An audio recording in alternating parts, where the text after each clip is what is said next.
Amazon ধ্বংসের পক্ষে আইন হচ্ছে সক্রিয় কৃষি কর্পোরেট।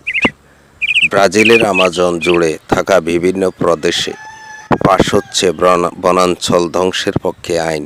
আন্তর্জাতিক স্তরে পরিবেশ আন্দোলনের কর্মীরা এই নতুন তৎপরতায় উদ্বিগ্ন।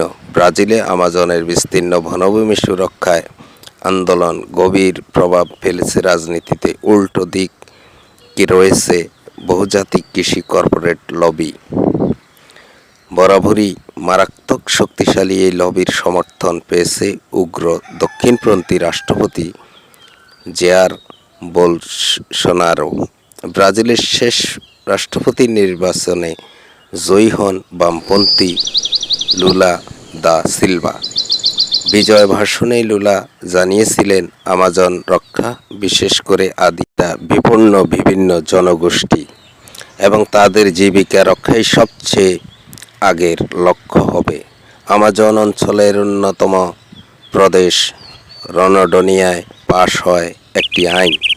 সেখানে বনাঞ্চল রক্ষার বিধিকে মান্য করলে স্থানীয় ভেজিটেবল অয়েল অ্যাসোসিয়েশনকে শাস্তির মুখে ফেলার ব্যবস্থা হয়েছে বলে যায় অভিযোগ। মুখ্যত পরিবেশ আন্দোলনের চাপে আমাজন ধ্বংস করে চাষের ফসল না নেওয়ার বিধি মেনে নিয়েছিল ভোজ্য তেল ব্যবসায়ী সংস্থাগুলির অ্যাসোসিয়েশন। এবার প্রাদেশিক আইনে বনাঞ্চল ধ্বংস করে চাষের ফসলই নিতে বাধ্য করা হয়েছে। এই চাষ কোনো ছোট বা মাঝারি কৃষকের নয়, বহুজাতিক কৃষি কর্পোরেটের অর্থে পিষ্ট। এমনই পাশ হয়েছে আরেক প্রদেশ মাটো গ্রসোর আইনসভায়।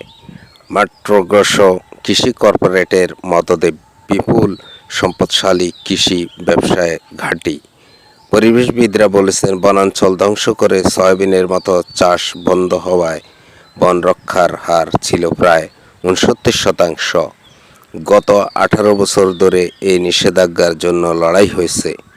বোলসোনারো এর বিরোধী ছিলেন, নজরদারি তুলে দিয়েছিলেন। লুনা ফিরে এসে ফের নজরদারি কড়া করেন। তার পাল্টা জোট বেঁধেছে কৃষি কর্পোরেট এবং এদের সঙ্গে রাজনৈতিক মহল।